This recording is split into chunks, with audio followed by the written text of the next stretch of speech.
नमस्कार दोस्तों, मेरे चैनल पर आपका स्वागत है। मैं हूं आपसे कुमार। चलिए शुरू करते हैं आज का टॉपिक। और जो आज का टॉपिक है वो सिर्फ ना एक टॉपिक है, ये बहुत ज़्यादा ज़रूरी थी हमारे सोसाइटी के लिए, हमारे देश के लिए। और बात उठी है आज women health and marriage age के बारे में, क्योंकि महिलाओं की एज से रिलेटेड कहीं ना कहीं प्रॉब्लम आती है, महिलाओं को फेस करनी पड़ती हैं, या वो उन लड़कियों को फेस करनी पड़ती है जिनकी कम उम्र में शादी हो जाती है। अब मैं कहूँगा कम उम्र क्यों, क्योंकि 18 साल मेरे हिसाब से तो बहुत बड़ी उम्र नहीं है। अगर मैं बात करूं अपने एक मेंटल लेवल से सीधा सीधा सोचूं तो 16 से 17 साल कहीं ना कहीं इंटर में लग जाते हैं, और ग्रेजुएशन होता ही रहता है, यानी कि या तो सेकेंड ईयर हो रहा होता है या थर्ड ईयर हो रहा होता है या जस्ट कंप्लीट हुआ होता है, और उसकी एज हो जाती है काफ़ी ज़्यादा हो जाती है। और लड़कियों के तो फिर जानते हो घर पर लोग बैठाते नहीं हैं हमारे यहाँ समाज में, तो उसकी एज होने लगती है, तो लोग सोचते हैं कि समाज के डर से या कुछ ना कुछ बचने के डर से वो उसकी शादी करा देते हैं। तो ऐसा आपने पिक्चरों में देखा होगा कि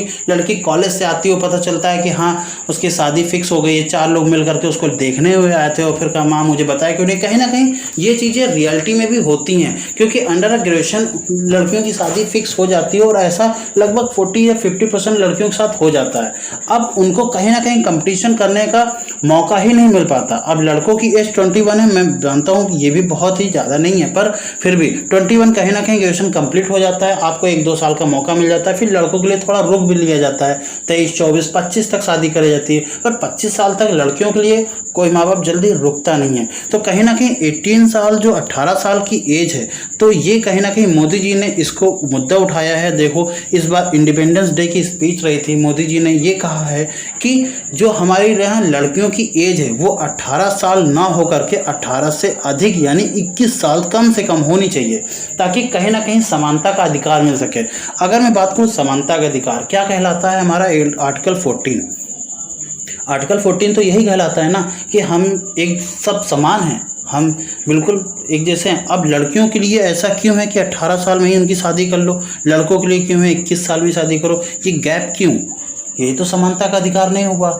इस गैप को कम करने के लिए हो सकता है मतलब रेशियो भी कम हो जाए, मैरिज रेशियो भी कम हो जाए। फिलहाल मैं उसके बारे में बात नहीं करूंगा। तो इस बार क्या हुआ है कि during Independence Day Modi speech we have committed to ensure that the daughters suffering of multi nutrition and the marriage age of right age. ठीक है, तो मैरिज के लिए राइट एज का चुनना बहुत जरूरी है। किसके लिए? ताकि उनकी अच्छे से न्यूट्रिशन हो सके। और ये काफ़ी ज़्यादा सफरिंग करनी पड़ती है उन लड़कियों की जिनकी बहुत ही जल्दी मैरिज हो जाती है, यानी 18 साल में अगर मान लीजिए 18 साल में मैरिज हो गई, अब भैया वहाँ पर सास ससुर जिद पकड़ लेते हैं, उनको पोता चाहिए, पोती चाहिए, कुछ ना कुछ मतलब जिद पकड़ लेते हैं। अब क्या 20 साल में भी अगर कोई लड़की माँ बनती है, क्या माँ बनने के लिए सही उम्र है? उसके लिए कहीं ना कहीं दिक्कतें आ जाती हैं। मैं इसके बारे में बात करूँगा किस तरीके से दिक्कतें आती हैं। कहीं ना कहीं हमारा जो माँ का जो मृत्यु दर रिपोर्ट है वो कहीं ना कहीं नीचे गिरता है, यानी कई महिलाएँ ऐसी होती हैं जिनकी शिशु के दौरान मतलब बच्चे के दौरान ही उनकी मृत्यु तक हो जाती है, ऐसी उनकी कंडीशन हो जाती है।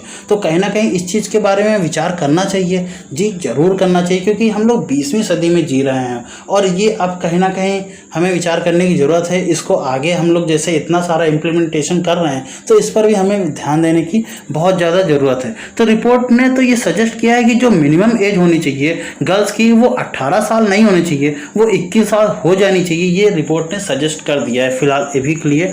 फिलहाल अभी देखते हैं इसका, क्योंकि ज़मीनी स्तर पर काम होना बहुत ज़रूरी है। क्योंकि हमारे यहाँ अगर बात करें चाइल्ड मैरिज की, तो चाइल्ड मैरिज कब से बैन है? आप सोचिए चाइल्ड मैरिज कब से बैन है। पर मैं आपको आंकड़ा बता दूं, मैंने शायद ये जनसत्ता में पढ़ा था या कभी पढ़ा था, मुझे याद नहीं है, पर 15 लाख से ज़्यादा हर साल चाइल्ड मैरिज हो जाती है। ये 2016-17 की रिपोर्ट है मेरे ख्याल से। तो 15 लाख बच्चियों का मतलब विवाह हो जाता है जो 18 साल भी कंप्लीट नहीं थे।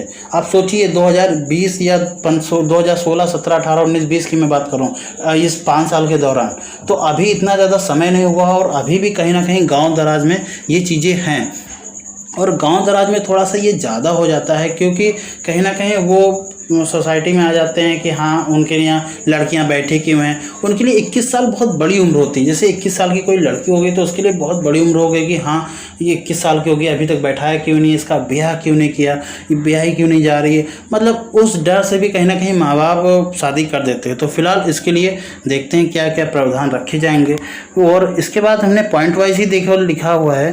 तो क्या लिखा हुआ है कि this does not mean the child marriage have disappear. मतलब अगर मैं बात करूं कि चाइल्ड मैरिज की, तो कहीं ना कहीं वो भी डिसअपेयर नहीं हुआ है। मैंने अभी भी इसके बारे में बताया आपको कि 15 लाख से ज़्यादा लोग, यानी 15 लाख तो मैं मोटा मोटा आंकड़ा ले रहा हूँ 2016-17 की रिपोर्ट के बाद अनुसार, तो इतने ज़्यादा जो महिलाएं थीं उनकी चाइल्ड मैरिज हो गई, उनकी चाइल्ड मैरिज हो गई, यानी उनके 18 साल भी वो कंप्लीट नहीं हो पाए।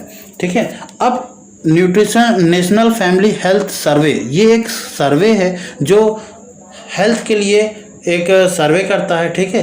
तो NFHS4 इसका कहना यह है, इसके अकॉर्डिंग क्या है कि लगभग 26.8% वुमेन एज जो होती है वो कितना होना चाहिए, 22 से 24 होना चाहिए, और मैरिज से बिफोर उनका 18 साल से पहले नहीं होना चाहिए। ठीक है। तो ये इनका कहना है कि 22 से 24 साल होनी चाहिए मिनिमम एज। अब चलिए बात कर लेते हैं कि how does the age marriage correlate with health, यानी कि हेल्थ मैरिज जो है वो हेल्थ से कैसे रिलेट है। चलिए इसके बारे में बात करते हैं। देखिए हेल्थ से कहीं ना कहीं रिलेट तो है, क्योंकि अगर 18 साल की बात करें, अगर हम 18 साल की करें, तो जब लड़कियां 18 साल की होती हैं तो उनका माँ बनने का वो सही उम्र नहीं होता है। 18-19 साल ये उम्र सही नहीं है। कुछ तो ऐसे मैंने देखे हैं कि 17 होती हैं, अरे ठीक है कर देते हैं, जब तक कि वहाँ जाएंगे 2-3 महीना रहेंगे 18 पूरी हो जाएंगी। मतलब 18 उनका टारगेट होता है कि 18 पूरी होने के बाद निकालो घर से। तो इसमें देखिए रिपोर्ट क्या आई है कि early marriage can reduce the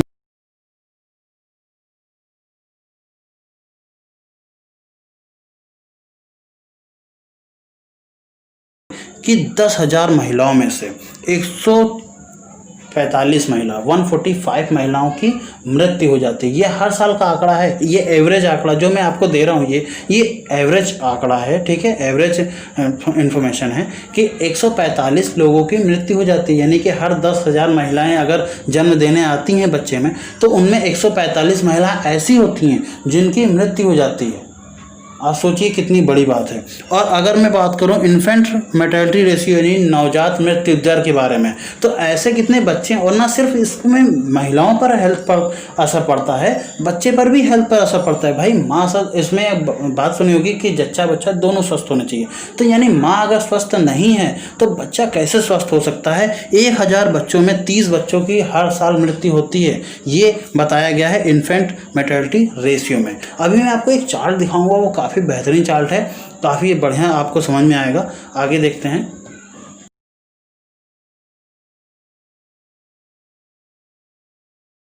तो जैसा कि मैंने आपसे कहा था कि मैं आपको एक एज फैक्टर्स रिलेटेड मैं एक चार्ट दिखाऊंगा और उस चार्ट में सब कुछ होगा।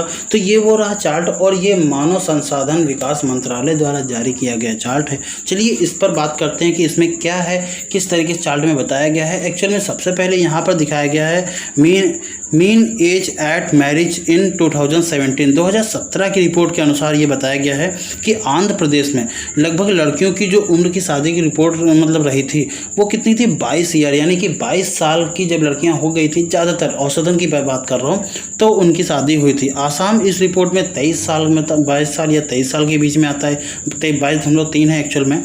बिहार 21 से ऊपर जब लड़कियाँ हुई थी तब उन्होंने शादी की थी, बिहार पूरा राज्य की बात करूँ। छत्तीसगढ़ में भी 21 से ऊपर है, यानी कि 21 साल औसतन 21 साल से ऊपर जब लड़कियां हो जाती हैं तब उनकी शादी करी जाती है। दिल्ली में 23 साल से ऊपर हो जाती है, तब 22 साल से ऊपर हो जाती है। गुजरात की बात कर रहे हैं, और जम्मू कश्मीर में तो बहुत ही अच्छी बात है, 25 से ऊपर हो जाती हैं। मतलब कहीं ना कहीं उनको पूरा मौका दिया जाता है कि हाँ आप आगे बढ़िए। और इसी तरीके से कर्नाटक की बात करें 22 साल की, अगर मैं उड़ीसा की बात करूं तो 21.9 है, यानी 22 साल के आसपास।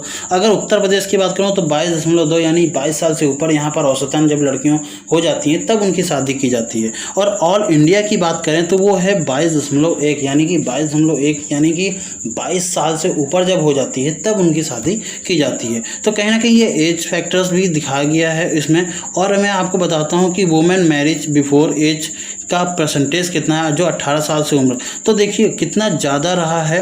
1992 से लेकर 1993 में 54% रहा है, 54.2%, यानी आधी उम्र जो मतलब आधी लड़कियां जो थी, अगर 100 लड़कियां हैं, एक मोटा मोटा मैं बता रहा हूँ एग्जांपल, तो 100 में से 50 लड़कियों या 54 लड़कियों की शादी तो 18 से पहले ही कर दी गई।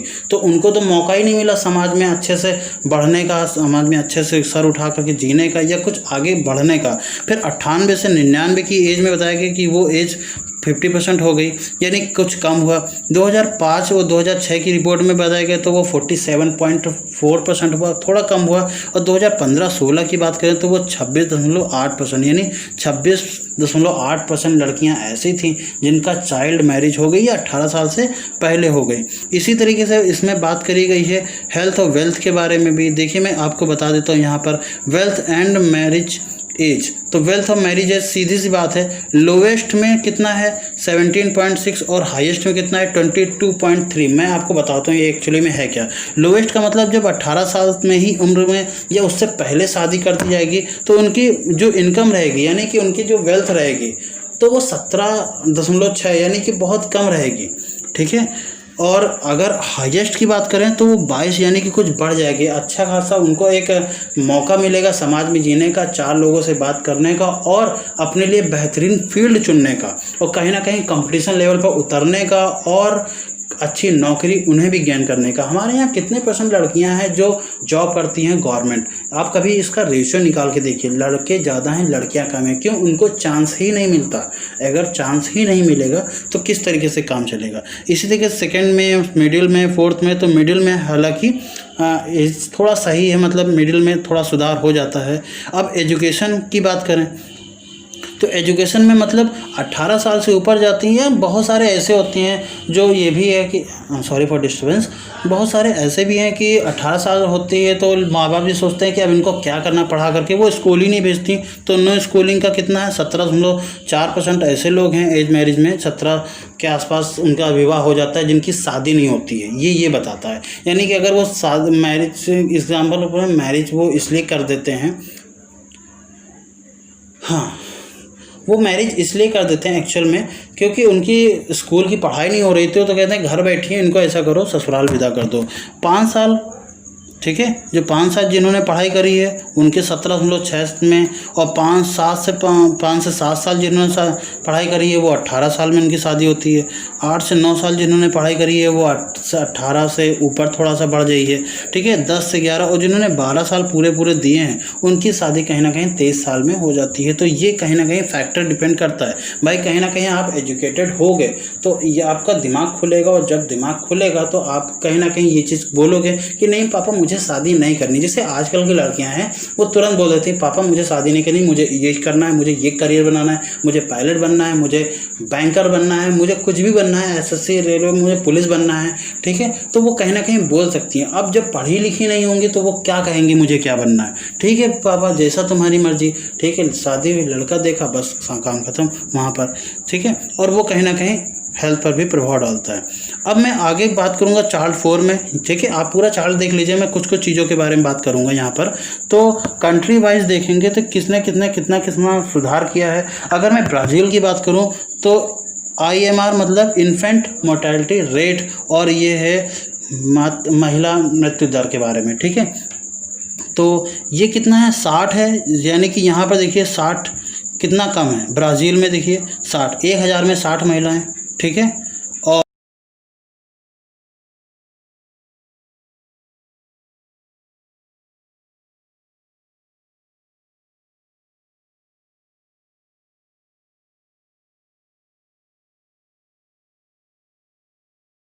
देखिए सबसे ज़्यादा हाईएस्ट स्कोर है 145, 1000 में से 145 महिलाएं, 1000 नहीं था शायद 10,000 था, सॉरी फॉर दिस, 10,000 में से 145 महिलाएं ख़त्म हो जाती हैं। और साउथ अफ्रीका की बात करें तो 119, और इसी तरीके से रसिया की बात करें तो सिर्फ 17। देखिए 17 काफ़ी, वैसे सिर्फ नहीं होना चाहिए, 17 की भी क्यों हो, पर फिर भी ये आंकड़ा कहीं ना कहीं उन्होंने रिड्यूस तो किया है। अगर हम बात करें इन्फेंट मोर्टेलिटी रेट यानी कि क्या बोलते हैं उसको, शिशु मृत्यु दर, शिशु मृत्यु दर, तो ब्राज़ील में कितना है 12, यानी 1000 में 12 बच्चे ही सिर्फ ख़त्म होते हैं, मरते हैं। सिर्फ नहीं बात करूँगा, सॉरी फॉर दिस फिर वर्ड के लिए सिर्फ नहीं कहूँगा, 12 बच्चे, ठीक है। चाइना में 7, और इंडिया का रेशियो फिर यहाँ पर साउथ अफ्रीका का भी लगभग बराबरी है, यहाँ पर देख लीजिए तो 29 इंडिया का है और 28 साउथ अफ्रीका का है। तो ये कहीं ना कहीं है, तो साउथ अफ्रीका से अभी फ़िलहाल लेना देना नहीं है, हमें इंडिया से है। तो 29.9 यानी कि 29 या 30 में मान के चलूँ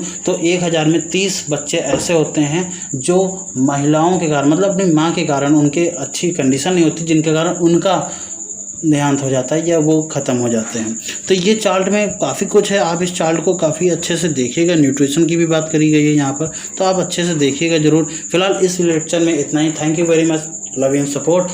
वीडियो अच्छा लगा हो तो आप लाइक कर दीजिएगा, चैनल पर नया है तो सब्सक्राइब जरूर कीजिएगा। थैंक यू वेरी मच, जय हिंद।